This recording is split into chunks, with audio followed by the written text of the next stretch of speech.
परम प्रभु श्री अरविंद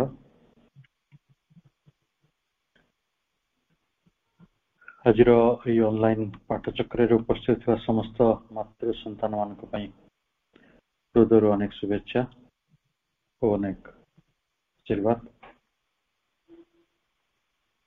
आशीर्वाद आज संचालिका आम समस्त अति श्रद्धार हरश्री एवं कार्यक्रम अन्य समस्त जो मैंने अंशग्रहण कर समस्त को अनन्य श्रद्धा और सम्मान। आमे सबुथर पर एथर दिव्य जीवन ग्रंथ को आधार करी हमर आलोचना टी को आगु को नौछु। एथिरे 12तम अध्याय delight of existence the solution तामधरो केतोटी अंश को आमे आज ग्रहण करिछु आलोचना पय एवं एतिकी अंततः कहा जाई परिबा हम साधना पय हम जीवन पय बहुत जरूरी विषय कारण जदि आम शरीर आम मन आम प्राण मध्य संगठित होतिबा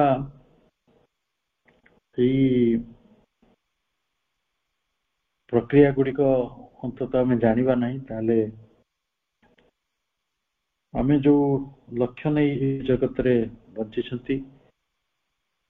आम से लक्ष्यटी को पूरण करि परिबा नहीं बरं केवल सुख दुख भोग करिवार गोटे अभ्यास भितर पड़ी रहिबा सुख गुड़ी को स्वागत करुवा दुख गुड़ी को गुरे दुथुवा बा आमे दुख पई चिंतित होई पड़ुथुवा सुख पई ललायित होई पड़ुथुवा एपरि बहु अनावश्यक कथा गुड़ी को आमे करि बसिबा। तेणु प्रभु को पढ़िबा होची एक सफल एक सुरक्षित मार्ग जो थिरे आमे आमर यथार्थ चिंतन यथार्थ चेतना पाखरे पहुंची परिबा। प्रभु कहउछंती 13th पैराग्राफ रे जे मनीष पाखरे जो पेन रही वेदना रही से वेदनाटा आमे दुईटी भाग रे पाऊ गोटे शरीर रे अन्यटी मन रे। प्राणर कष्ट गुड़िक भी मन रे उदय हुए प्राण रे जो कष्ट गुड़िक हुए से शरीर रे भी उदय हुए। तेणु मुख्यतः वेदना जो आम सामना को आसुची दुईटी जंत्र द्वारा आसुची गोटे जंत्र होची मन अन्य जंत्रटी होची देह। ये वेदना आसीबा एटा होची गोटे प्रकृतिर एक कौशल is a device of nature। प्रकृति एभली कौशल कहीं करुचे ना प्रकृतिर काल केवल शक्ति मान नहीं कि काम करने को बुझा जाए बहु शक्ति मानकर एक समाहार को आमे प्रकृति बोली कहते। सबु शक्ति को प्रकृति प्रयोग करे एवं प्रयोग करिया परे किछि परिणाम मध्य आसे। मनीष को जेहेतु भगवान बा प्रकृति यदि आम प्रकृति वर्तमान पाई बुझिबा सी गोटे मनीष को ऊर्ध्वमुखी परिणाम देवाक चाहते अपवार्ड इवोल्यूशन। अपवार्ड इवोल्यूशन कहले अपवार्ड आपण आगो को जिबे आगो को आमर माने इवोल्यूशन गुड़िक विवर्तन गुड़िक घटुची सेटा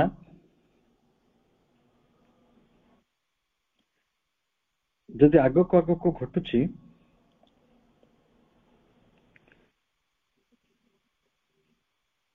ताले निश्चय तार गोटे निर्दिष्ट डेफिनाइट ट्रांजिशनल एंड ରହିଛି। এই ଶକ୍ତି ଗୁଡ଼ିକ ବେଦାନାଟେ ଯୋଉ କୌଶଳ ଭାବରେ ଆମ ପାଖକୁ ଆସୁଛି ତାର ଏକ ଉଦ୍ଦେଶ୍ୟ ଅଛି, ବିନା ଉଦ୍ଦେଶ୍ୟରେ ଏ କଥା ଗୁଡ଼ିକ ଆମ ପାଖରେ ଘଟୁନାହିଁ। ଆମର ସକଳ ଆନନ୍ଦ ବୋଧ ଏବଂ ବେଦନା ବୋଧ ଏଇ ଦୁଇଟା ମଝିରେ ବା ୟା ପଛରେ ଗୋଟେ ବଡ଼ କାରଣ ରହିଛି। ବ୍ୟକ୍ତି ଜଗତଟାକୁ କିପରି ଦେଖେ, the point of view of the individual ଜଗତ ସମ୍ପର୍କରେ ଏଇଆ ଯେ ଜଗତର ଯୋଉ ମଣିଷ ଦୃଷ୍ଟିକୋଣ କଣ ନା ଏଇ ଜଗତଟା ହଉଛି ଗୋଟେ a play, a complex shock of multitudinous forces. ये नानाविध मल्टीट्यूडिनस नानाविध शक्तिर एक प्ले और कॉम्प्लेक्स शॉक कॉम्प्लेक्स शॉक गोटे क्रीड़ा एवं जटिल संघात शॉक माने आम जो इलेक्ट्रिक शॉक पाऊ सेमती सब घटना गुड़िक गोटे शॉक जने आपन गाड़ी देला सेटा शॉक आपन जने भल पाइला से भी गोटे शॉक हुए माने विघात संघात जोड़ाक आम मन देह प्राण को आंदोलित करे प्रभावित करे सेटा शॉक बोली कहल एई प्रकृति रे असंख्य शक्ति रहिचंती मल्टीट्यूडिनस असंख्य शक्ति नानाविध क्रीड़ा करछंती क्रिया करछंती आ सेमानकर जटिल शॉक गुड़िक रही आम उपरे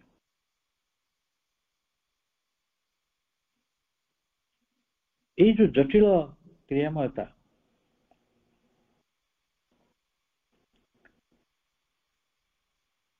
in the midst of this complex play the individual stands as a limited constructed being with a limited amount of force exposed to numberless shocks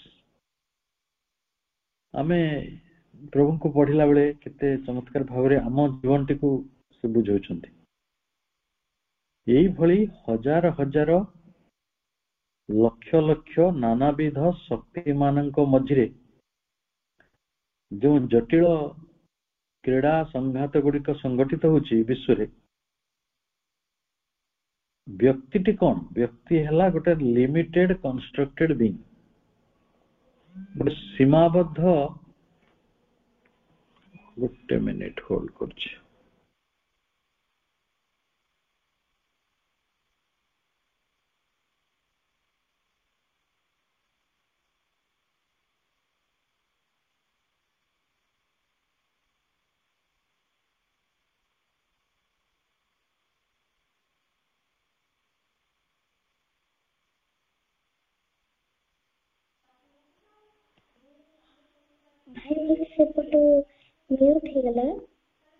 नहीं म्यूट है नहीं मु ताको टिके बंद करथिल मु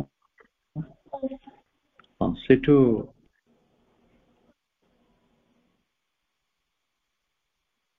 हमें देखिबा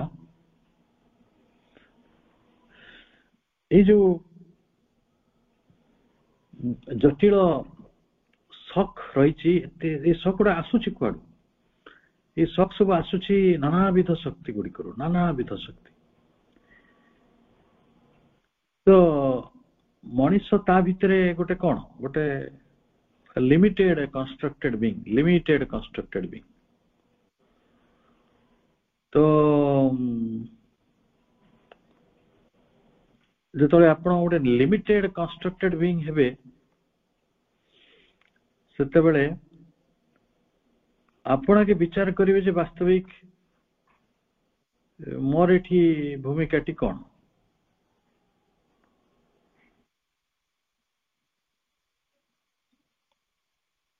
गोटे मिनिट पुणी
एक जरूरी कार्य हेल्प करा पड़ा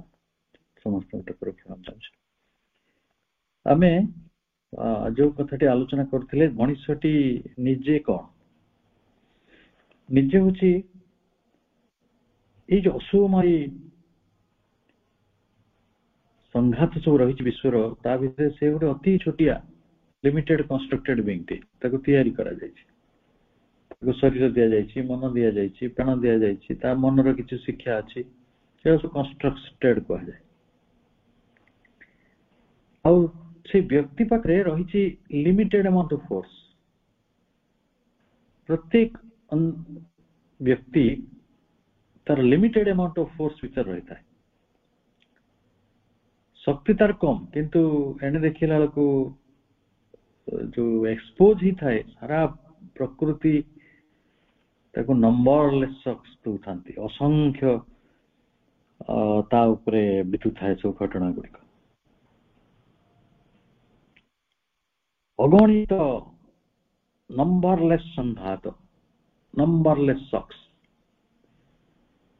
ई शॉक्स गुड़ा ताको कौन करे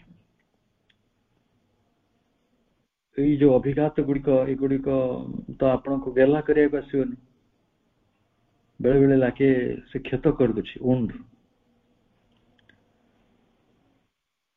क्षत विक्षत कर दूची मैम्स ब्रेक ऑफ भांगी रुजी दूची डिसइंटीग्रेट चूर्ण विचूर्ण कर दूची क्या को नांदी कंस्ट्रक्शन जो मन प्राण शरीर को नहीं से गढ़ाई गठन टी को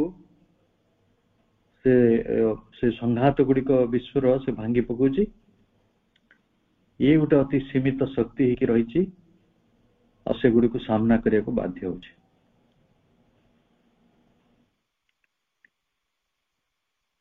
पुणी pen is in the nature of a nervous and physical recoil from the dangerous and harmful contact सबुठार गुरुत्वपूर्ण कथा है पृथ्वी रे अनेक भयंकर आउ क्षतिकारक संस्पर्श गुड़िक रही मन करंतु निया जलुची झड़ बहुची पानी माड़ी आसुची बाघ माड़ी आसुची साप गोड़ौची गोटे दुष्ट लोक आपण को आक्रमण करुची गोटे दुष्ट लोक आपण को हैरान हरकत करुची किए गोटे गाली करुची किए गोटे असंतुष्ट होची किए निंदा करुची ये सब कंटाक्ट गुड़ा से अनेक गुड़ी रही डेंजरस आउ अनेक आपण लगे हार्मफुल क्षतिकारक उपनिषद ताको कहउचंती मनीष तो सब कथा भोगिब कोठी देहरे भोगिब नले मनरे भोगिब तेणु से मनरे देहरे भोगिला बेले जो गुड़ी ताको आघात दउची ताको क्षत कर दउची जोड़ा ताको भांगी रुजी दउची चूर्ण विचूर्ण कर दउची से गुड़ी ठारू गोटे प्रकार रिकॉइल करिवो पलायन करिवो तार स्नायु गुड़िक से चाहती तार फिजिकल से मध्य से चाहिए नुह कि मन करंतु गोटे विपज्जनक कथा पाखक आपण केबे जिवे कि जोटा आपण क्षति कर दो आपण को अस्तित्व टाको मिटे दो माने मन करंतु मते लागिवो म एठी गले मर जीवी कि मोर जीवन रहबनी त गोटे सेठी आपण नहीं पड़िबे कि नहीं पड़िबे ना सेठू फेरी आसीबे आमे दुख ठारू वेदना गुड़िक ठारू यही भाव में रक्षा पाइबा चाहूँ यहीटा को उपनिषद भाषा रे वैदिक भाषा रे कहा जाउछि जुगुप्सा संस्कृत शब्द ये जुगुप्सा को नहीं कि आपण आउरी अनेक व्याख्या करि पारंती आमे जुगुप्सा को मुख्यतः कौन बुझिबा जे the shrinking of the limited being from that गोटे आमे हेले गोटे सीमित सत्ता ये सीमित सत्ता कौन करे ना श्रिंक करे से संकुचित करी पकाए निजको प्रतिकार करिया को जाई संकुचित करी पकाए निजको श्रिंक करिया माने आपण बुझुचंदी संकुचित हो माने करंतु मु गले से गाली करे तेणु मु काई जीवी मु दूरे आसिली से गले मते स्वागत करे नहीं भल पाए नहीं मु काई जीवी एको कोनती श्रिंकेज आमे एमती श्रिंक करू शब्द गुडी को भारी चमत्कार एगुड पढिले आपण जानिबे सते केते जटिल जीवन ड्याम बंचु से जटिलतार कथा प्रभु कहि दैछन्ती जे गोटे व्यक्ति जीवन रे आपण जते सरल होब चेष्टा करंतु किंतु पृथ्वी जगत आपण को बड़ करिया पई शक्तिशाली करिया पई आपण को गढ़ी तोलिया पई से सब कॉम्प्लेक्स सकोडा दउछि आपण भाबंतु जे प्रकृति रे किछि काम नाही आपण असुविधा पकु जेमती माछर मा कि मांकड़र मा कि गोटे चढ़ईर मा ता छुआ को उड़ीवा सिखाए गच्छ चढ़ीवा सिखाए पहरिवा सिखाए सेमती एई जगतर जे माने सृष्टि कारण शक्ति मा से सब हमको एई भली जोथि में कहलाटा डिवाइस ऑफ नेचर एटा प्रकृति रो गोटे कौशल आपण को टाणुआ करिया पई से एई भली व्यवस्था सब करिसंती किंतु आमे जो गुडा को क्षतिकारक जोटा माने विपदपूर्ण आमे से गुडी कठारु दूरे आसु आ हमको गोटे श्रिंकिंग प्रोसेस गोटे संकोचन प्रक्रिया भीतर को नहीं जाओ limited being from that which is not himself and not sympathetic कहा ठारु आमे निजो को अलगा करिनो जो गुडी को आमे अनात्मीय मानक ठारु not himself जोटा मु नुहे मु जोटा मु नुहे अपर ठारु मु निजो को दूरे ने जे मो प्रति not sympathetic जार मो प्रति कोनोसी अनुगत्य नहीं कोनोसी स्नेह नहीं कोनोसी श्रद्धा नहीं कोनोसी सांत्वना नहीं कोनोसी सहयोग नहीं आमे से लोकटा को जाई साहाय्य मागियो आपण जे सहयोग दबो सिंपैथी देखियो आपण ताको जाई के असुविधा पड़ले राति अधरे किछ कथा कहबे आउ इन हार्मोनी विथ हिमसेल्फ निज सहित गोटे संगति रो कथा तेणु आमे संगति नथिबा सांत्वना बा सहानुभूति नथिबा निजे बोली भाव नथिबा कोनोसी कथा ठारो निजको दूरे आनो एटा गोटे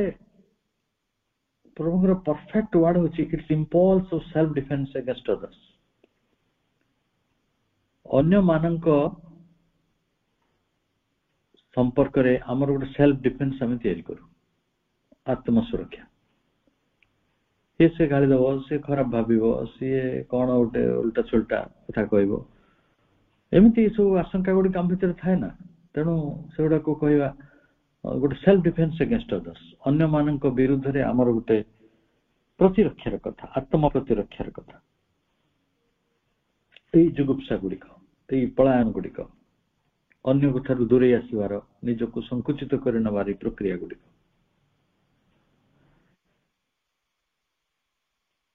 तेणु एई वेदना जो कहले हमें जहा बुझुछु सफरिंग पेन एगुड़िक साधारणतः जेते पर्यंत फिजिकल वर्ल्ड को प्राणटी उदय होके आसी नहीं सेते पर्यंत एटा आसी नथिला देखंतु प्राण नथिले वेदना अछि कि आपण गोटे ईटा को भांगिबे गोटे कोन कष्ट हो किंतु गोटे प्राणी को टिके गोटे साप हो गोटे बिछा हो ताको टिके चापी दियंतु ताको कष्ट हो अर्थात प्रभुंकर कहवा कथा जे इट डजंट कम कि इट माने पेन जंत्रणा वेदना एटा केते पर्यंत आसी नहीं ना इनटू बीइंग सत्तारे in the purely physical world ई भौतिक जगत को as long as life doesn't enter into it जेते पर्यंत प्राण आसी नहीं सेते पर्यंत वेदना आसी नहीं अच्छा एगुड़ सब मेकानिकल मेथड ही रही प्राण आसला भोक है कष्ट तार नाना प्रकार अर्ज गुड़िक तैयारी भोक शोष ठारू आरंभ करी तार प्राणिक आवश्यकता गुड़िक अर्ज रूप से देखा जाए मेकानिकल मेथड रहा यांत्रिक व्यवस्था किंतु जीवन तार दुर्बलता भितर रही जीवन तार अपरिपूर्णता गुड़िक भितर रही किंतु जितेबाला मन आसीगला growth with growth of mind वेदना बोधटी बढ़ी बढ़ी चलला कहीं से सब मान अपमान कथा आसीगला से मत कौन भाव सी मत कौन एमती कहीं कहला सी कहीं मत एमती अनैला से एमती कहीं एगुड़ी सब हूँ ना मुख्यतः आमर दुख गुड़ा कौन अन्य को नहीं ना समस्या आमर अन्य को नहीं सेकेंड इज द हेल्थ तेणु यार ऑफिस कंटिन्यू कला तार कार्यटी बढ़ी चलला जिते पर्यंत as long as mind is bound in the life जिते पर्यंत प्राण तत्वटी मनर तत्व सहित मिसिक रही आ शरीर तत्व सहित मिसिक रही से पर्यंत ये तो बढ़ी चलो आम ज्ञान रे भी दुख आसो आम कर्म मार्ग गुड़ा कौन आपण जहाँ भी लर्न करंतु जहाँ भी कर्म करंतु सब गुड़िक भितर रही दुईटी बड़ कथा सेटा होचे लिमिटेशन आ गोटे इगोइस्टिक इंपल्सेस मते कहितला से मानलानी मते पचारू नांती मते कहू नांती मते लुचौछंती माने अन्य मानक नहीं आमर सब दुख से इगोइस्टिक इंपल्सेस गुड़िक माने आमे आम अहंकार टी आघात प्राप्त हो जाउछ जदि आमको जने किए पचारुछि हाँ हाँ बढ़िया जाओ खातिर करुछि माने कौन हुए आम शह शह थर से कथा भाविबा सबु समय मन निश्चित भाव आम कर्म आम जो सीमित ज्ञान रही मनर से गुड़िक सब subjected to the limitation and to the egoistic impulses and aims which are born of those limitations ए सीमाबद्धता भितर वेदना पद्धति जन्म लाभ करुछि तेणु जदि केबे मन मनुष्यर मनटी एमिति हबो प्रभु सीधा सीधा कहउछंती when mind in man becomes capable of being free and unegoistic जेतेबेले मनुष्यर मनटी मुक्त हबो आ जेतेबेले मनुष्यर मनटी अहंकार रो मुक्त हो सेतेबेले जाई कि से ए दुख वेदना रो मुक्त हो कहीं कि ना समस्या कौन होची समस्या रोचे मनर ग्रहणशीलता 50 वर्ष तले जदि का झील कि पुओ क्या भल पाला बापा माने कौन कहते कहते मो निश तले पड़गला मुह देखी पारि मोर कौन नाक रहा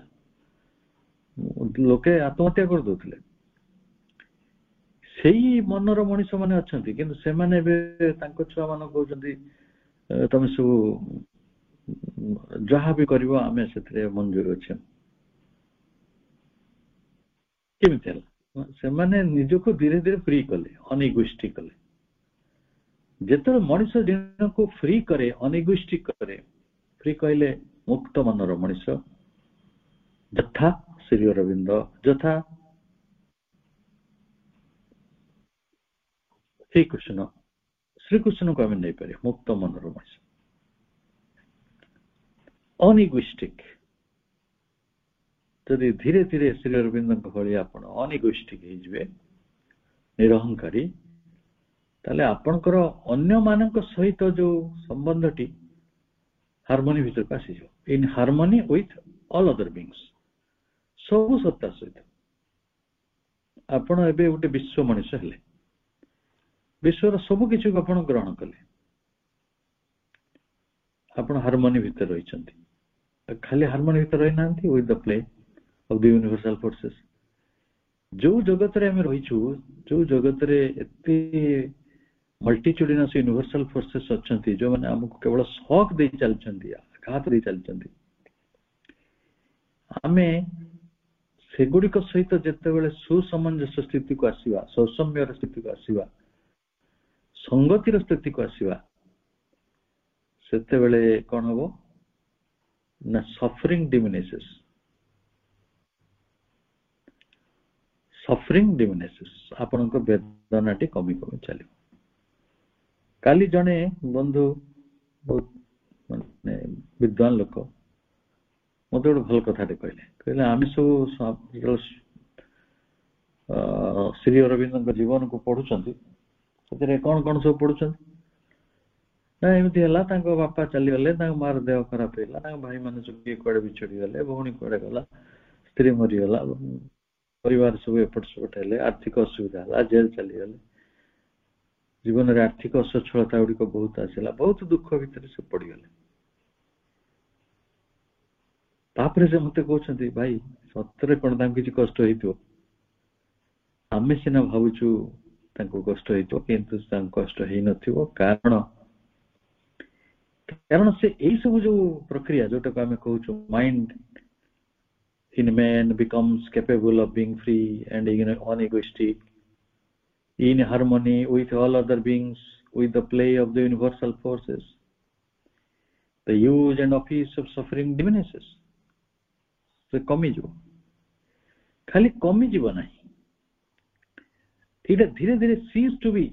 finally cease to be, ବନ୍ଦ ବି ହେଇଯିବ,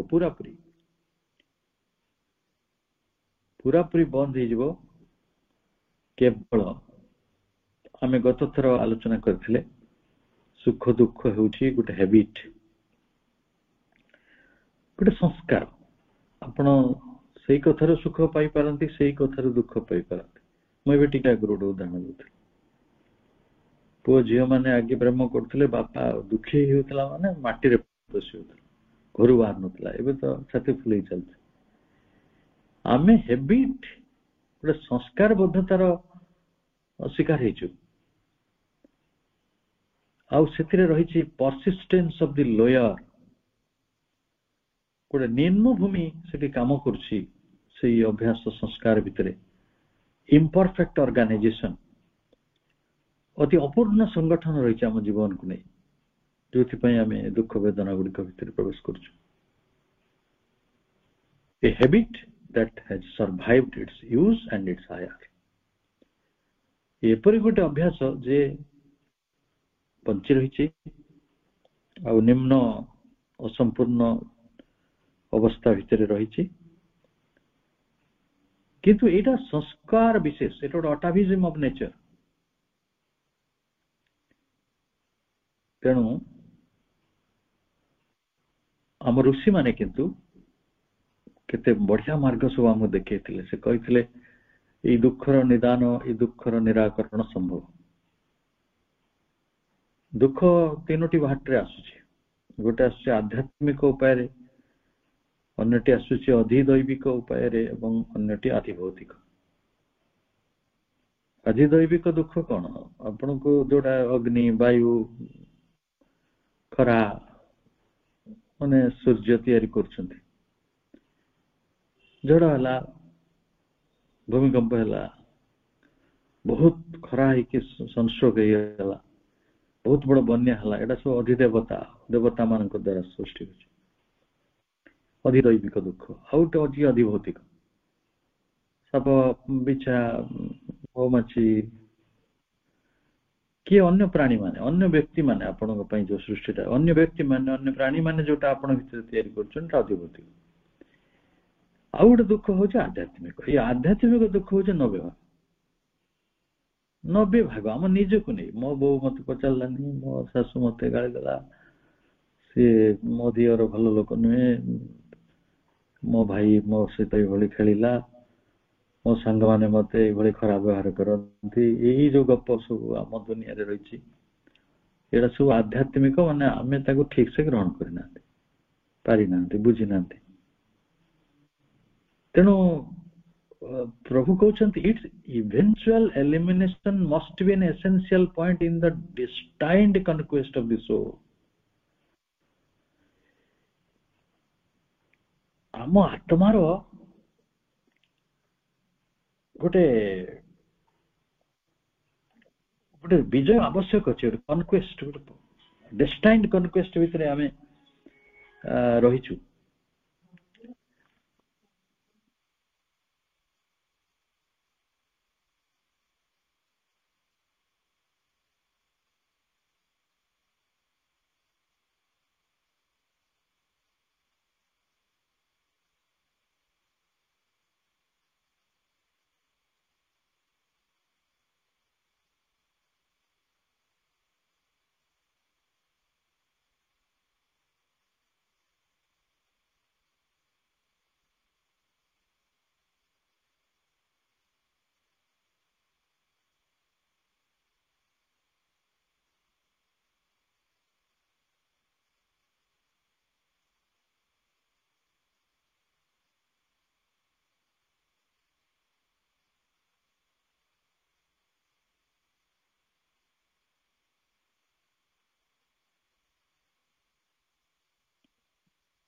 ताले आम आत्मा गोटे विजय लाभ करिया चाहूची कहा उपरे ना ओवर सब्जेक्शन ऑफ मैटर जड़ाधीनता उपरे आउ कार ना इगोइस्टिक लिमिटेशन इन माइंड मनर अहंगबोधता उपरे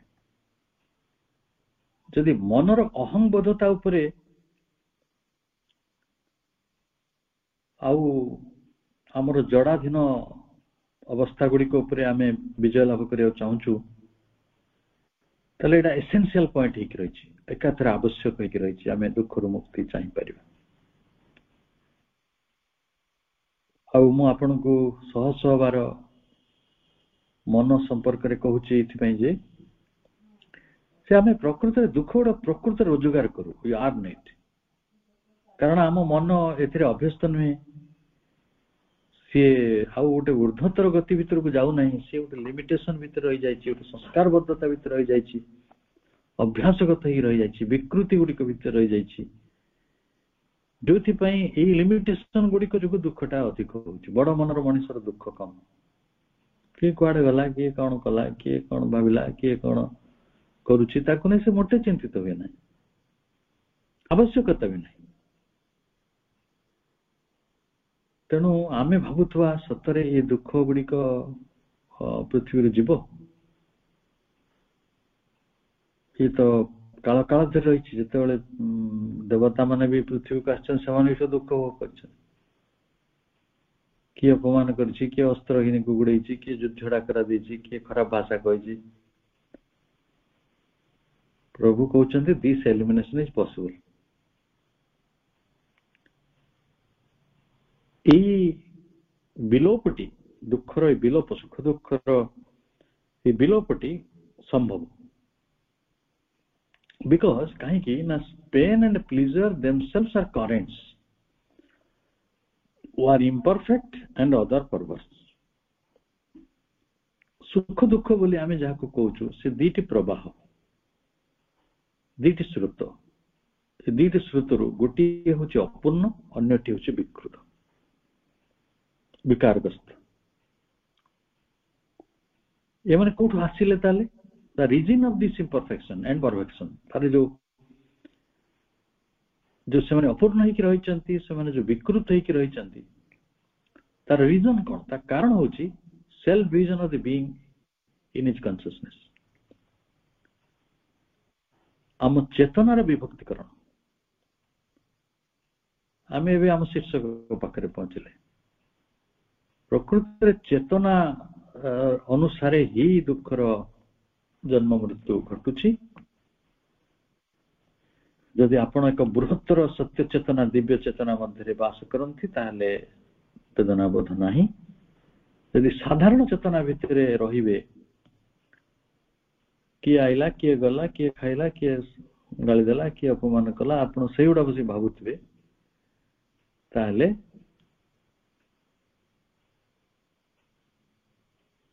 आमे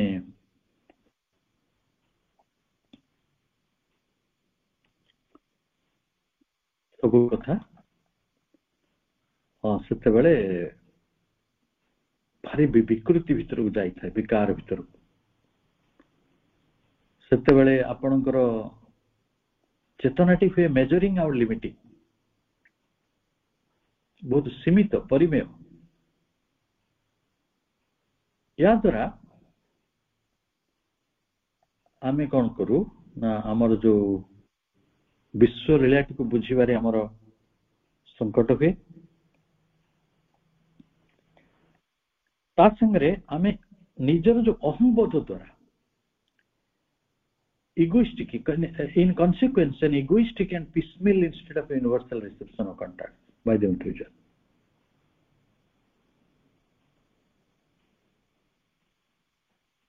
ବହୁତ ବାଟରେ ଆମେ ଅହଂବୋଧର ମଧ୍ୟ ଦେଇ ସବୁ କଥାକୁ ଖଣ୍ଡ ଖଣ୍ଡ କରି ଗ୍ରହଣ କରୁ। ୟୁନିଭର୍ସାଲ ଭାବରେ ଗ୍ରହଣ ନ କରିକି ତାକୁ ଇଣ୍ଡିଭିଜୁଆଲ ଭାବରେ ଗ୍ରହଣ କରୁ। ଏଇଟା ହଉଛି ପିସମିଲ୍। ମନେକର ଗୋଟେ ଦୁଃଖ ଆସିଲା, ଜଣଙ୍କର ମୃତ୍ୟୁ ହେଲା, ସେ କି ଜଣକୁ ରୋଗ ହେଲା, ଆମେ ଦୁଃଖୀ ହେଇଯାଉଛୁ। ଆଚ୍ଛା, ରୋଗଟା କଣ ଜଣଙ୍କ ଘରେ ହେଇଛି? ମୃତ୍ୟୁଟା କଣ ଜଣଙ୍କ ଘରେ ହେଇଛି? ସେଟା ୟୁନିଭର୍ସାଲ। ଆମେ କେବେ ୟୁନିଭର୍ସାଲି ଚିନ୍ତା କରୁନୁ। ଆମ ସାଇଡ ଘରେ ଯଦି କାହା ଘରେ ରୋଗ ହୁଏ, ମୃତ୍ୟୁ ହୁଏ, ଆମେ ଚିନ୍ତା କରୁନି, କିନ୍ତୁ ଆମ ଘରେ ହେଇଗଲେ ଆମେ କାନ୍ଦୁ। ମଣିଷ ଯେତେ ପର୍ଯ୍ୟନ୍ତ ଏଇଭଳି ଗୋଟେ ସେଲ୍ଫ ଡିଭିଜନ, ଗୋଟେ ମେଜରିଂ ଲିମିଟିଂ ସ୍ଥିତିରେ ରହିଥିବ, ତାକୁ ଦୁଃଖଟା ସେଭଳି ଡରୁଥିବ। ତେଣୁ ଏଠି ପ୍ରଭୁ ଆହୁରି ସୁନ୍ଦର ଭାବରେ ଗୋଟେ କଥା କହୁଛନ୍ତି, ଅପୂର୍ଣ୍ଣତା ବିକୃତିର କାରଣ ହେଉଛି ଆମ ଅହଂବୋଧର ଖଣ୍ଡ ଚେତନା।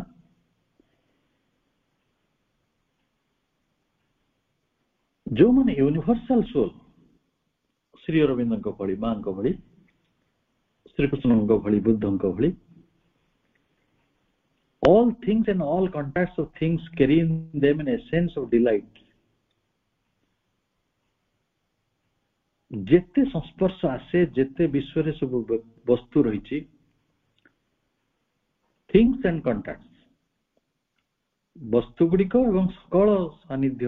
ସଂସ୍ପର୍ଶ ଗୁଡ଼ିକ ତାଙ୍କ ପାଇଁ ଗୋଟେ ଏସେନ୍ସ ଅଫ୍ ଡିଲାଇଟ୍, ଆନନ୍ଦର ତତ୍ତ୍ୱକୁ ବହନ କରେ। ସାହିତ୍ୟ କଳାର ଭାଷାରେ, ଏସ୍ଥେଟିକ୍ ଟର୍ମରେ, ସେଟାକୁ ସଂସ୍କୃତ ସାହିତ୍ୟରେ କୁହାଯାଇଛି ରସ। ଆମେ ତାକୁ ଇଂରାଜୀରେ କହୁଛୁ ସେଫ୍। এটা হচ্ছে এসেন্স অফ থিং, এটা হচ্ছে ଟେଷ୍ଟ, ସ୍ୱାଦ। ସବୁ କଥାର ଗୋଟେ ସ୍ୱାଦ ଅଛି, ଯନ୍ତ୍ରଣାର ବି ଗୋଟେ ସ୍ୱାଦ ଅଛି, ବିରହର ବି ଗୋଟେ ସ୍ୱାଦ ଅଛି, ଦୁଃଖର ବି ଗୋଟେ ସ୍ୱାଦ ଅଛି, ସୁଖର ତ ଅବଶ୍ୟ ଅଛି। ସେମାନେ ସଂସାରଟିକୁ ରସପୂର୍ଣ୍ଣ ଦେଖନ୍ତି। ରସଶାସ୍ତ୍ର ଭରତ ମୁନି ବିକଶିତ କରିଛନ୍ତି। ରସଶାସ୍ତ୍ର ଗୋଟେ ବିରାଟ ଶାସ୍ତ୍ର,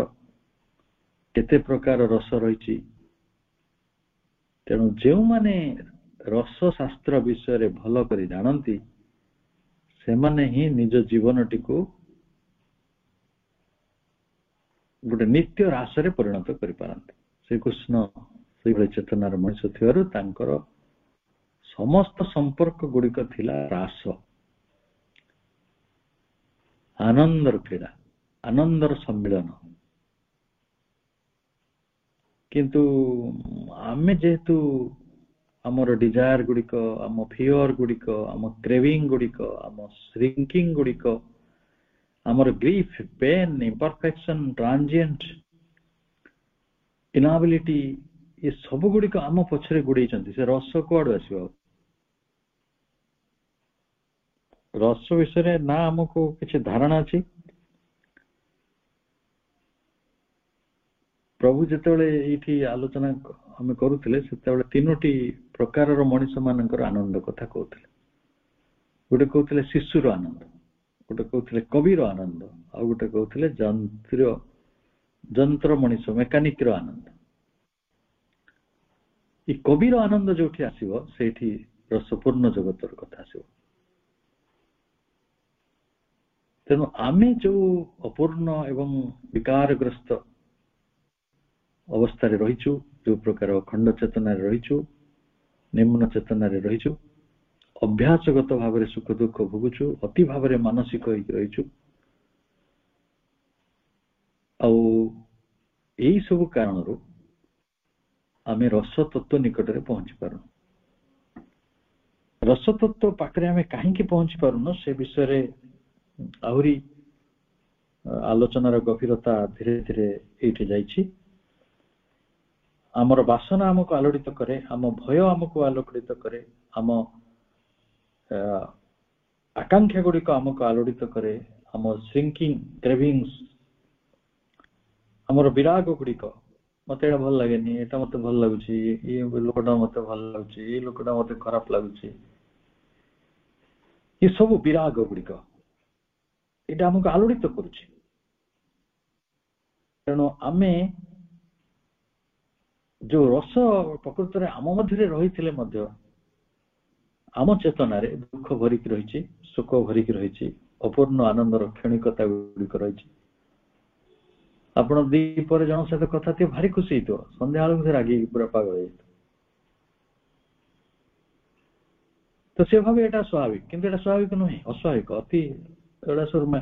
ଡିଜିଜ୍, ଏଇଟା ସବୁ ପରଭର୍ସନ, ବିକୃତି। ଆଉ ଶେଷରେ ଉଦାସୀନତା ବି ଆସିଯିବ, ଏ ମୋର କଣ ଯାଉଛି, ଇଣ୍ଡିଫରେନ୍ସ, ତାକୁ କିଛିରେ ଆଉ ଭଲ ଲାଗିବନି। ଜୀବନର ଗୋଟେ ଉଦ୍ଦେଶ୍ୟ ଅଛି, କିଛି ଲକ୍ଷ୍ୟ ଅଛି, ଗୋଟେ ପୃଥିବୀରେ କଣ ରହସ୍ୟ ନାହିଁ, ପୃଥିବୀରେ କଣ ସୂକ୍ଷ୍ମତା ନାହିଁ, ପୃଥିବୀରେ କଣ ଅଭାବର ଅଛି, କଣ ଅଭାବ ଅଛି, ପ୍ରକୃତିରେ କିଛି ଅଭାବ ଅଛି ନା ଆମେ ଅଭାବ ଗୁଡାକ ନିଜ ମୁଣ୍ଡରେ ବସେଇକି ବସୁଛୁ। ତେଣୁ ରସ ଚେତନା ଜାଗାରେ ଆମେ ଦୁଃଖ ଶୋକ ଅପୂର୍ଣ୍ଣ ଆନନ୍ଦର ଭିତରେ ଆଉ ଉଦାସୀନତା ଭିତରେ ଭରିଯାଉ। ଏହି ସାରମର୍ମଟିକୁ ଆମେ କିଭଳି ପାଇବା, ଏହାର ସାମର୍ଥ୍ୟଟିକୁ କେମିତି ଅର୍ଜନ କରିବା, ଏ ସମ୍ପର୍କରେ ପ୍ରଭୁଙ୍କର ଆଲୋଚନା ରହିଛି। ଆମେ ଆସନ୍ତା ଥରକୁ ଚେଷ୍ଟା କରିବା ସେ ଆଲୋଚନାକୁ ଆଣିବାକୁ। ଏ ରସର ସାଗର ଏ ପୃଥିବୀ, ରସପୂର୍ଣ୍ଣ ଏଇ ଜୀବନ, ତେଣୁ ତେବେ ତ ଆପଣ ଆନନ୍ଦର ମହାସାଗରରେ ପହଞ୍ଚି ପାରିବେ। ତେଣୁ ସମସ୍ତଙ୍କୁ ଆନନ୍ଦର ମହାସାଗରକୁ ଆମନ୍ତ୍ରଣ ଜଣାଇ ଆଜିର ଆଲୋଚନାଟିକୁ ଏଇଠି ରଖୁଛି। ସମସ୍ତଙ୍କୁ ଅନେକ ଅନେକ ଶୁଭେଚ୍ଛା, ଶୁଭରାତ୍ରି, ବନ୍ଦେ ମାତରମ୍।